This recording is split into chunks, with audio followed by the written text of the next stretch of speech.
Thalassemia is an inherited condition affecting the hemoglobin of the red blood cells.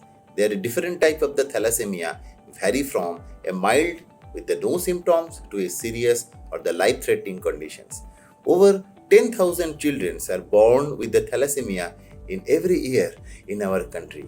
It is very unfortunate that 50% of them do not survive till the age of the 20 due to the poverty and lack of treatment.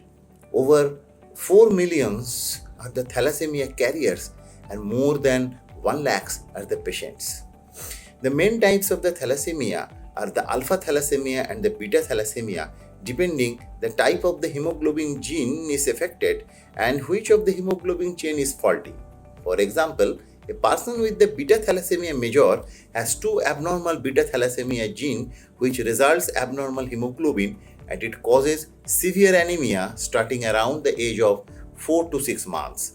Individuals with a mutated gene on only one of the chromosome inherited from their mother or father are commonly known as the thalassemia carriers, thalassemia minor or thalassemia trait.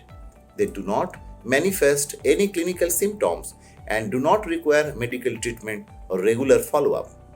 To be born with the major type of the thalassemia, like the beta thalassemia, a child has to inherit a copy of their faulty beta thalassemia gene from both of their parents.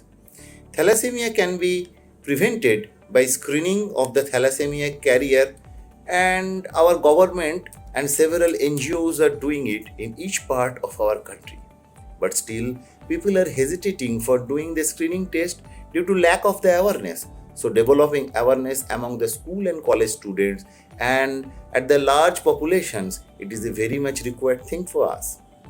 The person with the thalassemia major needs regular blood transfusion, usually in every 2 to 5 weeks interval throughout their life to maintain the adequate hemoglobin level.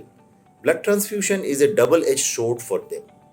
It is required for their survival, but it can bring many hazards like aluminization, transfusion transmitted infectious diseases. But the recent development in the transfusion science, applications of the latest technologies minimizes this risk a lot. Particularly introduction of the phenotype match blood, antibody screening and the NAT testing in the many blood bank really helping the thalassemic patients for their better survival. There is a question in the mind of every common man that thalassemia is curable? The answer is yes.